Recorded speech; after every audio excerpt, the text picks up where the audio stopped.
Big pass Tamil season 8 ரொம்பவே விறுவிறுப்பா போயிட்டு இருக்கு. இந்த நிகழ்ச்சியில 100 நாட்களா கடந்து ஃபைனலுக்குள்ள நுழைந்து முதலிடத்தை பிடிக்கிற போட்டியாளர்களுக்கு 50 லட்சம் பரிசு தொகை அண்ட் பிக் பாஸ் டைட்டிலும் வழங்கப்படும். இந்த சீசன்ல 10 கண்டஸ்டன்ட் ஃபைனல் நோக்கி போயிட்டு இருக்காங்க. இதுல இந்த வாரம் முழுக்க நடைபெற்ற டிக்கெட் டு ஃபினாலே டாஸ்க்ல வெற்றி பெற்று முதல் ஆளா இறுதி போட்டிக்குள்ள நுழைஞ்சிருக்காரு ரயான். அவருக்கு அடுத்தபடியா முத்துக்குமரன் அந்த டாஸ்க்ல 2ஆம் இடத்தை பிடிச்சிருக்காரு. அதோட கடந்த சில வாரங்களாவே டபுள் எவிக்ஷன் நடந்துட்டு வருது. சத்யா, ஆர்ஜி ஆனந்தி, தர்ஷிகா, ரஞ்சித், ஜெஃப்ரி, அன்ஷிதான்னு கடந்த 3 வாரங்களுமே எலிமினேட் செய்யப்பட்ட நிலையில இந்த வாரம் நாமினேஷன்ல மஞ்சரி, ராணவ், ரயான், அருண், விஷால், ஜாக்லின், பவித்ரா, தீபக்னு 8 பேர் இடம்பெற்றிருந்தாங்க.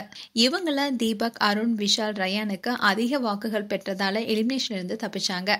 அதே மாதிரி மஞ்சரி, பவித்ரா, ஜாக்லின் ரொம்பவே கம்மியான வாக்குகளை பெற்றிருந்ததுனால இவங்களிருந்து 2 பேர் எலிமினேட் ஆவாங்கன்னு அனைவராலையும் எதிர்பார்க்கப்பட்டுச்சு.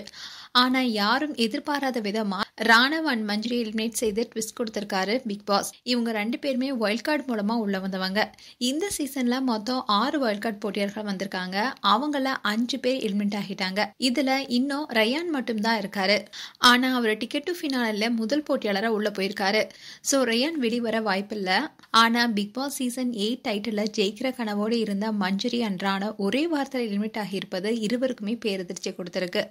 அதுலயும் ராணவ் எப்படியாவது டைட்டில் வின் பண்ணும் என்ற கனவோடு இருந்தாரு.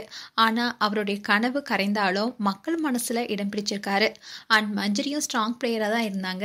இந்நிலையில இவங்க 2 பேரும் வெளியே இருப்பது அவங்களுடைய ஃபேன்ஸ்க்கு பேரதிர்ச்சி கொடுத்திருக்கு.